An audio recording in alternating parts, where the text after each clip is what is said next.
welcome in. We should be up and rolling on YouTube with some graphics this time. Hopefully everything is looking good and ready to go there. Looks like we are streaming, so that is a positive. Let me check my phone here real quick to make sure we're up there and rolling. Looks like we should be up here on Facebook momentarily. Of course, the internet is always suspect around here at this time of night.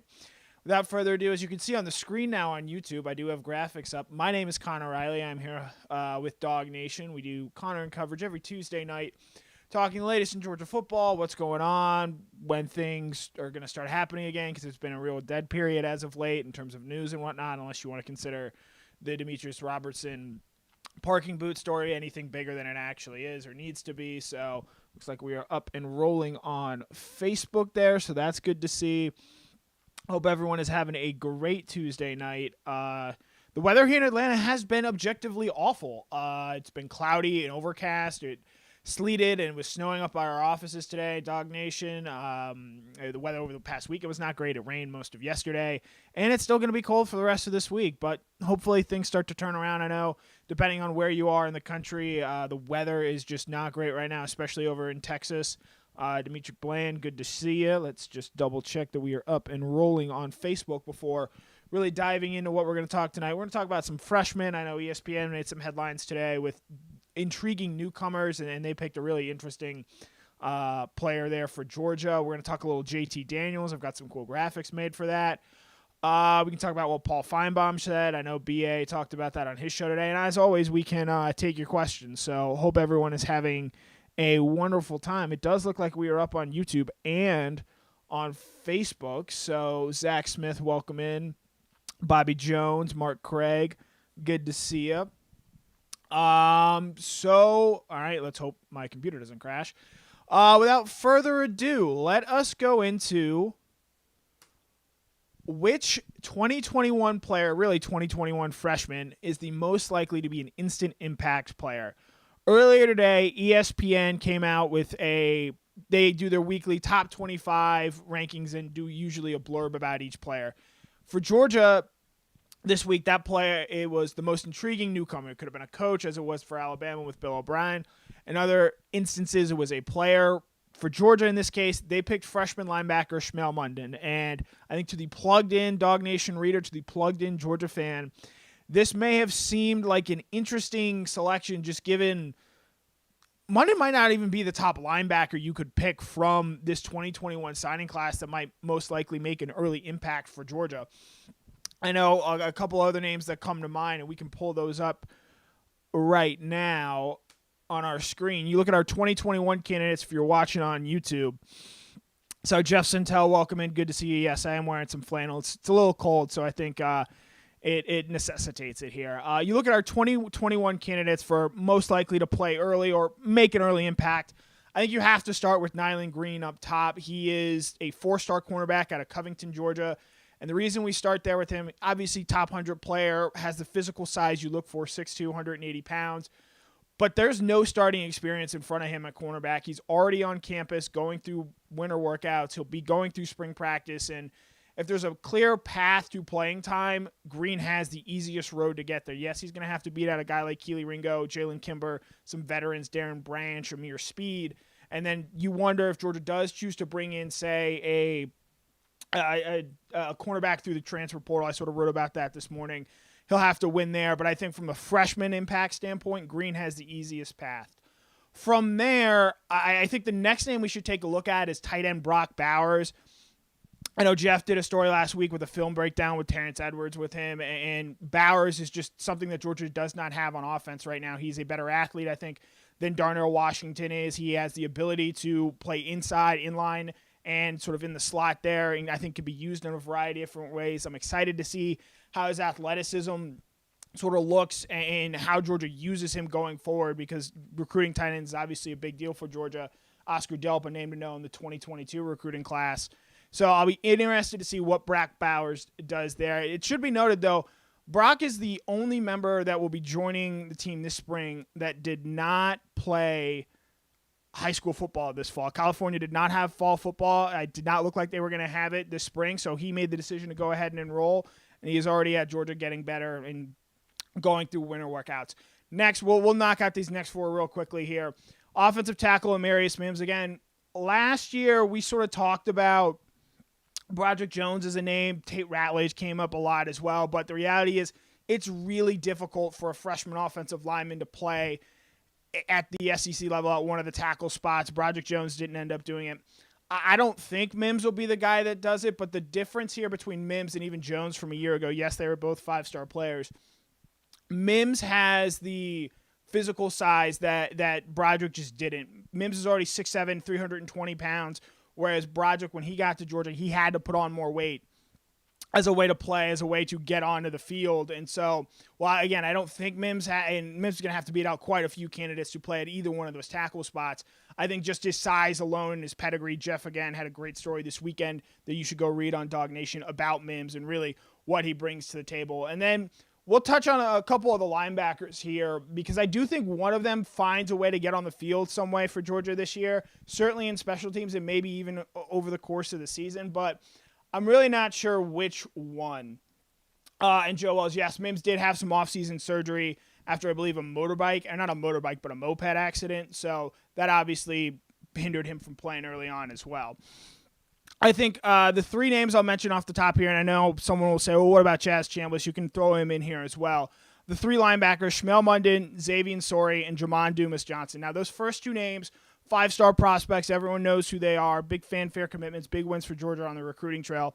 Not yet totally known where they're going to play it, outside or inside. I think you're going to see Munden most likely at inside. And I think there's a chance you see Sori started outside, but they can move both of those guys around. It should be noted that both those guys are coming off injuries that caused them to miss portions of their senior season. So Georgia has indicated they're going to be careful in bringing them back and delicate with what they start to do. And Kirby, on his signing day presser in December, had talked about how one of the things that with Sori and Munden, they're a little bit raw, but that's not necessarily the worst thing in the world because it allows you to teach them up and coach them up a little bit more than perhaps you usually would there. So that's the name. And then Jamon Dumas-Johnson is a guy I know not much has been said about him. He's a 4-star prospect around the 190 range in the 247 composite rankings. He reminds me a little bit of Monty Rice in the sense that, yeah, he might not be the athlete that, say, a Munden or a Sori is, but he's just a darn good football player. Played for St. Francis Academy there in Baltimore, one of the best programs in the country. And I think he could certainly be someone that comes in and maybe surprisingly to some makes an impact in his time at Georgia early on in his career. So those are sort of the freshman names to know. One other thing that I did sort of want to do with this first part here is go back and look back at some of the other early impact guys or who was the best player from their class in their freshman season. And some of these years it was pretty obvious. Some of the years, as you can see on YouTube if you're watching, I've got the graphic pulled up for you there. Some of these years it was really obvious. Some of these years it was a little bit tougher. We'll start with Kirby's first class in 2016. I went with Isaac Nada, but I could, if you wanted to make a case for Jacob Eason, I would certainly understand that. I think Eason maybe had a little bit more ups and downs during the course of his freshman season, whereas I think Nada was a little bit more ready to go from day one, and it probably had one of his best, I would say, other than his junior year, his best season as a freshman there at Georgia, and was a real, I think, impact player at tight end, something Georgia hasn't really seen in a while, especially from a freshman, no less. And I thought Nada played really well as a freshman. Going on to 2017, you could have gone a bunch of different answers here. I know Jake Fromm did lead the team to a national title game, but Andrew Thomas came in over the summer, was a starter at right tackle from day one, and has sort of, in a way, ruined the way we think about all these 5-star tackles that Georgia has gotten over the years, because I think, oh, well, if Andrew Thomas can do it, well, why can't this player? And I think as we're seeing, as time goes on, Andrew Thomas is going to be more and more of a special player, special freshman. And I think, to me, that's what earns him the nod there at 2017, while, Jake Fromm and DeAndre Swift are obviously key parts on that 2017 team. I just give the nod to Thomas for being a day one starter there. Interestingly enough, 2018, I think, was the toughest year to pick from, just because none of those guys, I think you could really say, had truly standout seasons as freshmen. I went with Tyson Campbell because he did end up starting 10 games, but he got benched in the second half of the year there. Obviously, Justin Fields was the big marquee name there. Nobody really saw enough of him in a Georgia jersey. Zamir White was hurt. Jamari Sawyer had trouble getting on the field there with Georgia's stout offensive line. The one name that if you wanted to make a case for was Jordan Davis, but I don't know how much of an impact Jordan was making in that 2018 season, certainly not for the length of time that Tyson was.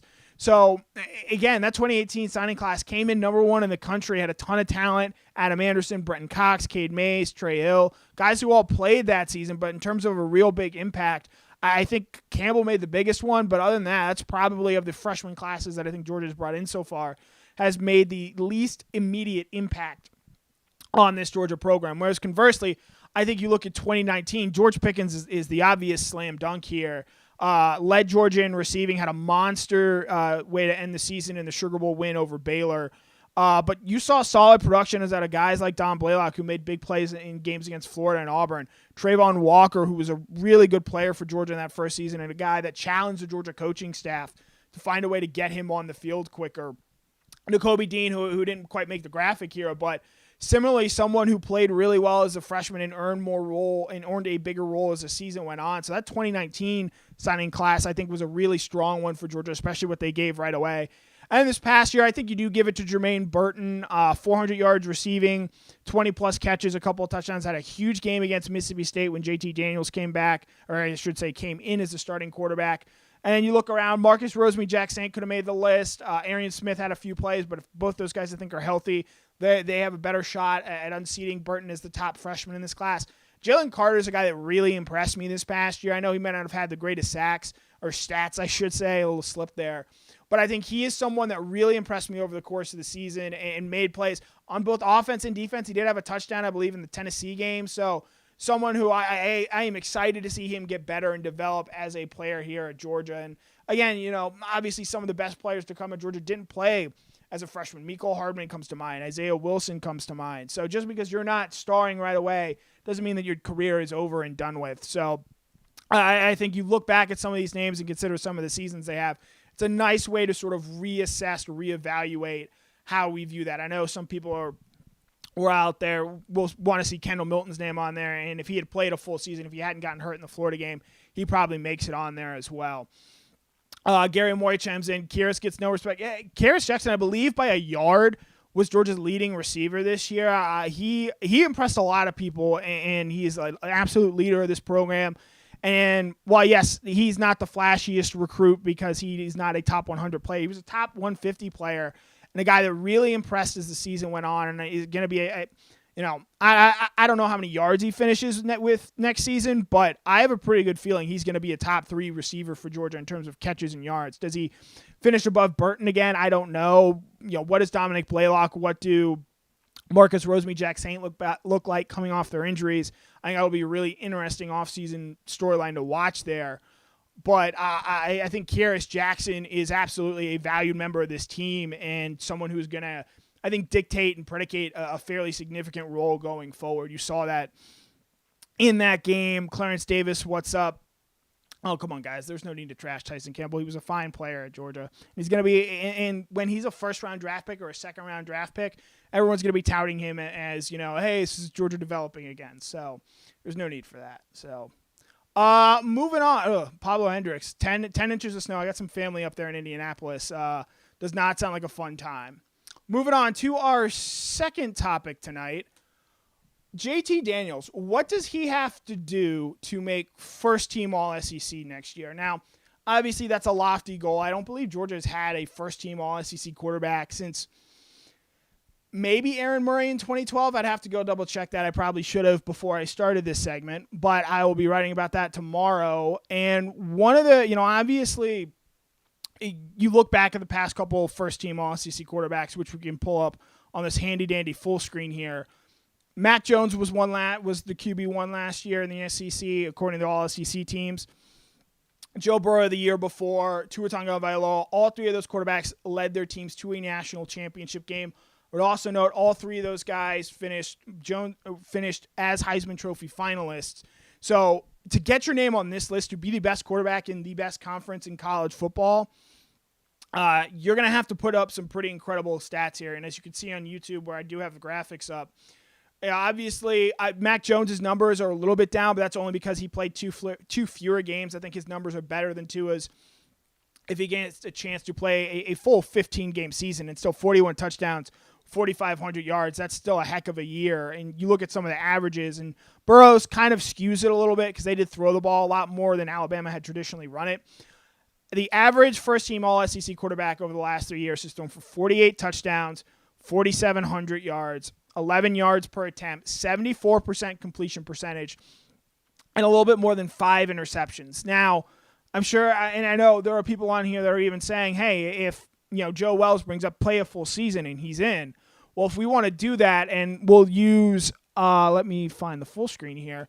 If we want to use JT's full season and use his 2020 numbers and put that over a 12-game schedule, we have the 4-game sample size that he played in games against Mississippi State, Missouri, South Carolina, and Cincinnati. If you want to put that over multiply it by 3 to get a 12-game schedule, here are the numbers you would have gotten from JT Daniels in 2020. 30 touchdowns, just under 3,700 yards, 10.3 yards per attempt, 67 completion percentage, and 6 interceptions. So if you're looking there, you're saying, what's the difference? What does JT need to do to go from, I think, obviously a very good quarterback, but one that is clearly the best in the conference? And one other point of note here that I want to make is you look at some of these second-team quarterback numbers, there's a pretty clear gap in between what Jones, Tagovailoa, and Joe Burrow did compared to these second-team guys. Kyle Trask threw for 4,300 yards, 43 touchdowns, but under 10 yards an attempt and a 68.9 completion percentage, along with 8 interceptions. Drew Lock's numbers obviously way down, playing for a less talented Missouri team. Lock, 28 touchdowns, 8 yards attempts, 63% completion percentage, 8 interceptions. So if I go back to the Daniels full screen here, the two areas to me that I think he can most help himself in terms of continuing to recognize that and get your name and do what you need to do to become a first-team All-SEC quarterback is the yards per attempt number and the completion percentage number. And preferably, I believe the completion percentage number is the one you'd like to see get above 70%. And Monken is obviously, I think, going to do more to help Daniels get the ball out quicker, especially with the offensive line and not knowing what that's going to look like next season. But that yards per attempt number, I think, if you can get that up to 11, raise that another full yard, that's going to be Georgia taking deep shots downfield, which we saw they wanted to do. JT Daniels threw for 392 yards in that Peach Bowl win over Cincinnati. So I will say, I think what JT has to do is obviously he has to win. The last two guys, Jones and Joe Burrow, both won the SEC. Tua Tagovailoa did as well. So if Georgia's clearly the best team in the SEC, that's going to go a long way in helping him. A win against Clemson, I think, does that as well. It certainly gives him the name recognition that you need there.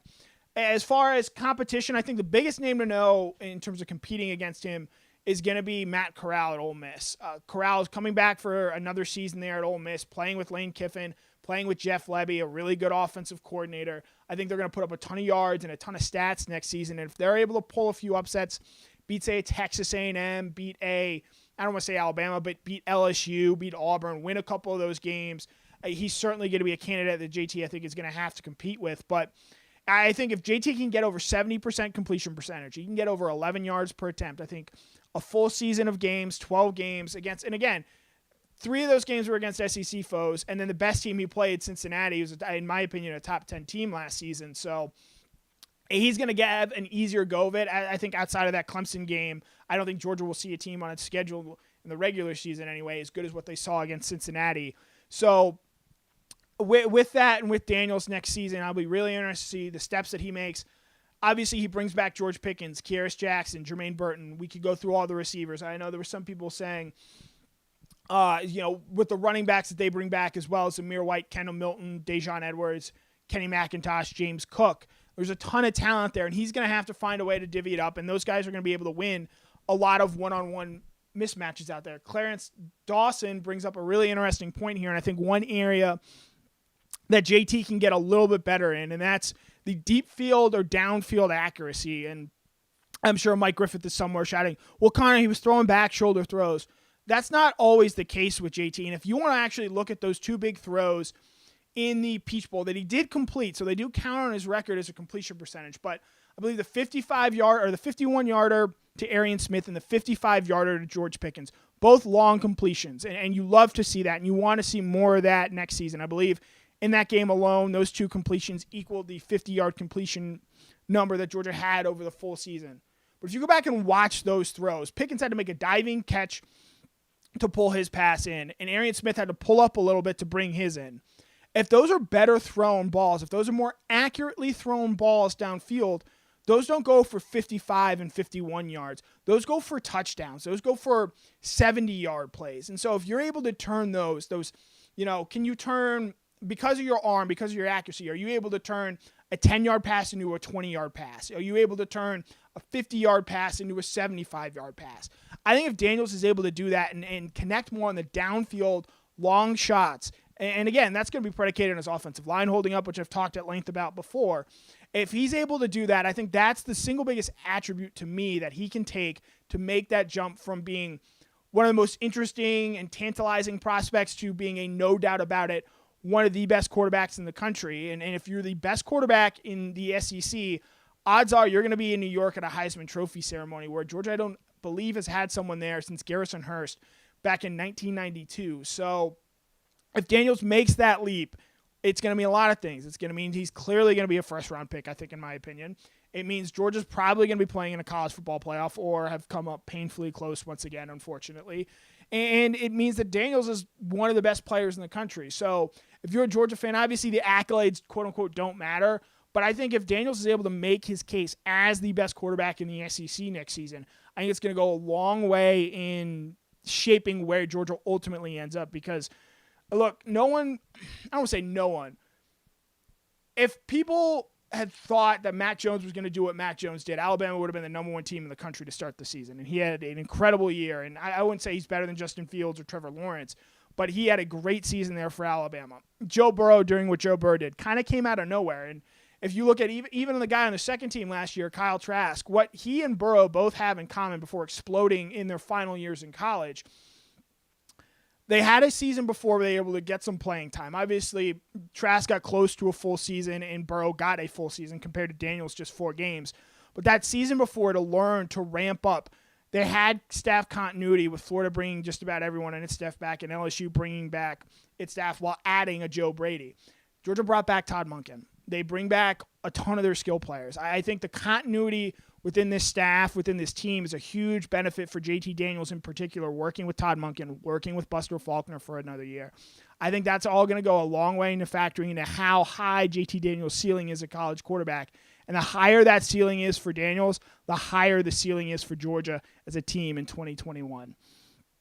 Why does Connor holding the mic remind me of the movie Forgetting Sarah Marshall? Which part of Sarah Marshall? I mean, I know it's one of my favorites, but I guess the karaoke scenes, or when he is working on, when Jason Segel's working on his Dracula musical. You have to enlighten me there a little bit. So that does it for our 2 big topics tonight. We can go in your questions, comments. We've gone about 25 minutes now as far as what we're talking about tonight. I said at the top, I touched a little bit on what Feinbaum said on Kirby Smart. He said, comparing him to Ed Ogeron, and who I've made it very clear where I sort of feel on Ogeron, and sort of he needs a good year next year to sort of quiet and quash some of the chatter around him and around his program. And if you look at LSU's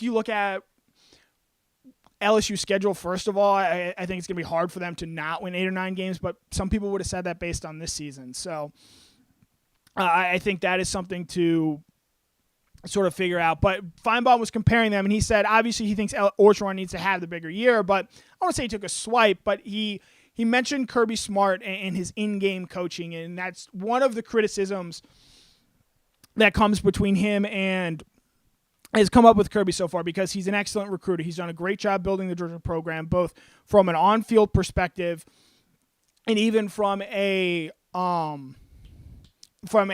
building facilities. They're going to have the new football-only facility opening up after G-Day. The on-field on-field part of it, as I think, is what concerns you. You think back to the Peach Bowl, for example, Kirby punting there, trailing with less than 3 minutes to go. That wasn't an ideal, I think, decision. And to his credit, he acknowledged it after the fact. I think one thing that sort of gets lumped in with this is that people bring up the quarterback handling, I will say. To me, that doesn't fall in the in-game coaching adjustments that Feinbaum was sort of dinging him for, even though that is a very popular criticism of Kirby Smart. But I've said this before. I think even if Justin Fields is the quarterback at Georgia for the past 2 seasons, I don't think they beat LSU last season, and I don't think they beat Alabama in 2020, just because of where the rest of this roster is. Now, if you somehow convince Justin Fields, which was never going to happen, to stick around for this coming season, I think Georgia may have potentially been there. But the criticism with Kirby, and again, you compare him to a Nick Saban, you compare him to a Dabo Swinney, those guys are all farther ahead in terms of where they are in their coaching careers. Now, obviously, Ryan Day and Lincoln Riley are in the sort of same boat as Kirby Smart, but all three of those guys are waiting to win a national championship. And Day and Smart and Lincoln Riley has yet to even get to a national championship game, whereas Kirby has. And Day and Riley, conversely, they don't have to play in Alabama every season. Yes, Texas is Texas and Michigan is Michigan, but those two teams are clearly the class in their conference. And if you, I think, switched Ohio State and Georgia or Georgia and Oklahoma, I think the description around Georgia, the Georgia program, from a national standpoint anyway, is very different compared to what it is with essentially having to play Alabama or the team that beats Alabama as LSU did last season. So, Andrew Allgood, this is a good point. Do you think Kirby gets too conservative in-game coaching because he's a defensive-minded coach at heart? I absolutely believe that his decision to punt in Cincinnati was fueled because of his belief in the Georgia defense. And to give Smart some credit there, the Georgia defense had been playing phenomenal in the second half with the exception of the one long touchdown run. And they did ultimately get the ball back for Georgia with just enough time to win them the game. And yeah, obviously Kirby's going to have to make, and he's made some changes. I think bringing in Todd Monken is an example of him realizing, hey, so I can't win the way I, in an ideal world, want to. So I need to bring in somebody who can help me open things up and do things the way offensively that they need to be done. I think Todd Monken doing that last year was a big part of that. So that's certainly something to consider. And I think I thought, obviously the quarterback issue really sunk the season and the injuries before Florida, but there were parts where I do think Kirby improved over this past year. And, Monken coming in is an example of that. The offense with George Pickens, Jermaine Burton is another example of that. Even you look at the pass rushing, that wasn't something Georgia did a lot of those early years, 2017, 2018. Georgia, I think, led the SEC in sacks or came close to it last season. That's something I think you're going to continue to see going forward.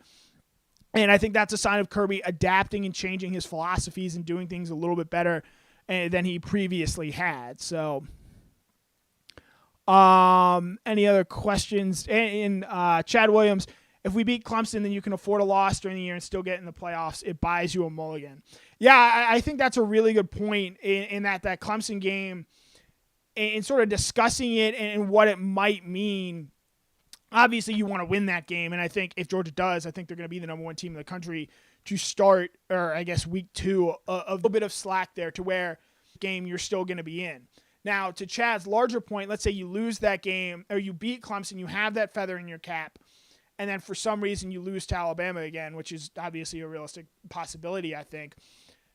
You have a much more compelling argument because you have already beaten one of the college football playoff teams. Theoretically, I think Clemson is going to repeat in the ACC and be in the discussion there at the end of the year. And, then it becomes a huge talking point of whether you take a, say, one-loss Clemson or a one-loss Georgia. And, again, head-to-head at some point has to matter. And I think it's in the national consciousness, it still does. And I think that might help carry the day for Georgia to where even if they do lose to Alabama, they can still get into the playoff because they have that high-quality win against Clemson in week 1. So I think that week 1 game is going to be a huge tone setter for really the whole season for Georgia and what they do.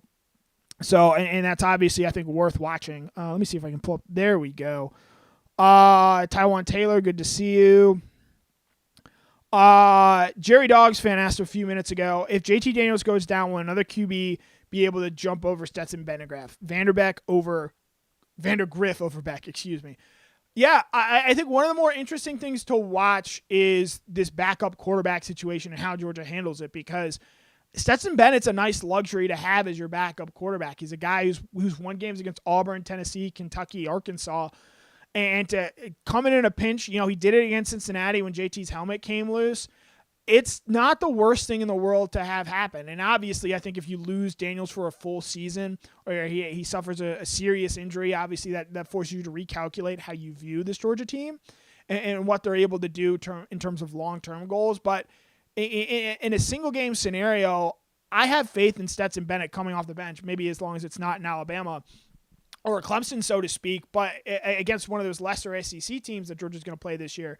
I certainly believe that, and I think Kirby's going to keep Stetson there unless one of Carson Beck or Brock Vandagriff is so able to thoroughly outplay him that he throws them out there. Now, one thing that I would really like to watch for and see is in some of these games this year, Georgia's going to be up huge in the second half, and there's no need necessarily to keep Daniels out there, and I'd love to see, because you saw Alabama, they did this with Tua in his freshman season, they did it with Bryce Young a season ago, where when you're up big in these games, you pull JT Daniels out of there, but you still leave in your first-team offense for either a Beck or a Vandagriff to get them reps with the first-team offense. And in doing that, I think that gives them confidence. I think that allows them to showcase what they're able to do and gives them, I think, legitimate game reps for what they're going to be playing against come the 2022 season. So how Beck and Vandagriff, and I might write about this at some point, how that plays out over the 2021 season to me is the most interesting sort of quarterback thing to watch, because I do think Stetson Bennett is still going to be the first quarterback off the bench for Georgia. But the future is clearly the battle between Beck and Vandagriff, which I know everyone, and I've praised Vandagriff as well. But Beck could certainly win that job and be the guy for Georgia, and he's got plenty of talent. So it'll be really interesting to sort of watch there. Let's see.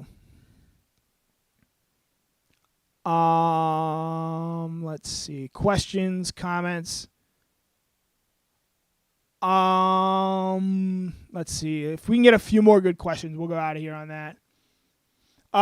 Chase Barbie, Kirby's starting to realize that he needs superior coordinators to help him with in-game coaching. I think the learning curve for Smart starts to take hold, and we see big things the next 3 years. Yeah, and to Chase's point, you're probably going to see some turnover among those current coordinators over that time as well, just given that's sort of the life of a coordinator at a high power. I think it wouldn't surprise anyone if Georgia beats Clemson and wins an SEC championship and gets into the college playoff. Odds are Todd Monken and Dan Lanning are probably coaching elsewhere next season. And Georgia's going to have to make some replacements on its staff. And obviously I think Glenn Schumann is going to be the next defensive coordinator there for Georgia once Lanning gets that next big job. And I think from an offensive coordinator standpoint, I would look at a guy like Buster Faulkner as well. But, Georgia has done a really good job of bringing quality assistants. I think Del McGee is a future head coach. I just hope someone at some point gives him a fair shot and a chance in a place where he can succeed, because I think he's an excellent recruiter. He relates extremely well to players, and based on his time at Georgia Southern, his players really love to play hard for him as the interim coach down there. So Matt Luke is obviously named, and even Will Muschamp as an analyst. I think Kirby has done a really good job of improving his staff. And, to fairly point out, he's always had a strong coaching staff around him. You look back at that 2016 staff, Mel Tucker is currently the head coach at Michigan State. Sam Pittman is now the head coach at Arkansas, and he was on with Mike Griffith last night on the beat. Shane Beamer is the head coach at South Carolina. You have 3 Power 5 head coaches on your staff right away. I think that shows you have a good eye for coaching talent. Obviously, Jim Chaney didn't work out that well, and James Coley worked out even worse. But Kirby's done a really good job of identifying assistants and creating a pipeline for them, whether that be at Georgia or other schools. You look at a guy like Charlton Warren getting the Indiana defensive coordinator job. I think Kirby's done a really good job of identifying assistants who can help him, and he's continued to do that even as he himself has evolved as a head coach. Let's see. Joe Wells asked about Dominic Blaylock. Yeah, that's something we're going to have to get from Kirby once spring practice starts up. I imagine Georgia is going to be very cautious with him, as they were, I think, with Zamir White after his second ACL injury. One key difference between White and Blaylock: White's injury happened to his other knee, whereas Blaylock re-injured the same knee that he had hurt at the end of his freshman season. And with Georgia, with the talent they have in the wide receiver room, Pickens, Burton, Kyrus Jackson is a great slot receiver. There's not a real need to rush Blaylock back to get him out there on the field. You have some proven entities out there, and I think you can afford yourself to be cautious with bringing him back, because let's face it, George Pickens last year here is next year. So with that in mind, Blaylock's future, I think, is much more important than the immediacy of him starting 2021 off fully ready to go and fully contribute with Georgia. So I would imagine Georgia's going to be cautious there. Along with, I think he could have a really big year, because the reality is Georgia just doesn't have a guy with his speed on the roster. So we'll get out of here on this. Aiden Cruz asks, hey, Connor, I just wanted to he asked Mike this last night. Do you think there will be more up-tempo on offense this season? It'll be interesting. I don't know if that's how Kirby Smart's going to want to approach things, because this Georgia defense just is not as deep as it was a season ago. They're not as deep, certainly at outside linebacker and definitely in the secondary. And maybe on the defensive line they are, but you don't want to gas yourself out on because you're going so quickly on offense. I think you saw that in the Florida game where Georgia just kept going 3 and out, and that gave Florida a lot more possessions. And by the end of that half, Georgia's defense was really worn out. I think there are certainly spots where you can pick and choose going up tempo, but at the same point in time, I think there's a real value in sort of, obviously it's not cool or fun, but wearing a team out by running the ball, by consistently keeping their defense on the field. That way, in these second half of games where Georgia, you've seen them get tripped up because of this. You think back to that SEC championship game. I think a big reason Kirby went for that fake punt was just because he knew his defense was gassed and couldn't stop the Alabama offense. So the up-tempo offense thing, yeah, it's great when it's working and you're going fast and you're making big plays and keeping the defense off balance. But when it's not working, it's putting you in a really big hole. And with Georgia's defense, with how young it is, with how much turnover there was year over year, I believe Georgia, based on Bill Connelly's metrics, has the second fewest returning production on any defense in the country. And obviously that's not saying Georgia's going to be the second worst defense in the country next year. I think they're still going to be a top 15, top 10 unit. But they have to replace a lot, and there's just not as much proven commodities on that defensive side of the ball. And so I do wonder if Kirby is going to continue this approach that he has on offense, where you can see this year they take deep shots, but they also want to run the ball consistently and help out their defense. So we've gone about 37 minutes now. That's about enough time. We'll call it for tonight. Obviously, Jeff's Intel tomorrow with Before the Hedges. I'm pretty sure we're going to do a cover 4 on Thursday. Brandon Adams back in the saddle for the rest of this week, and obviously weeks going forward. He had a nice vacation, a nice birthday this past Friday. Mike Griffith is with you on Monday nights with On the Beat. We'll have plenty of more content coming up these coming days. Spring practice, I believe, starts a month from today, so we're going to have to find some ways to make things interesting over the next couple of weeks as we wait for spring practice to get up and rolling. I think we're going to get an official announcement on the G-Day seating capacity later this week. I would expect it to be pretty similar to what we saw this past season, around 25,000 fans. That's what Alabama has said. About a quarter of their stadium will be filled. Florida actually today announced they are not going to have a spring game. They will still get their 15 practices, but they are not going to have a spring game as their stadium is used as a mass vaccination site. But that's going to do it. I need to get out of here. Unfortunately, I can't continue for another 20 minutes. Thank you, Jerry, for checking in. Sandy Puckett, good to see you as well. Chad Williams, I've seen Sarah Marshall many times. It's a great film. So, everyone, thanks for tuning in tonight. Have a great Tuesday and enjoy the rest of your week.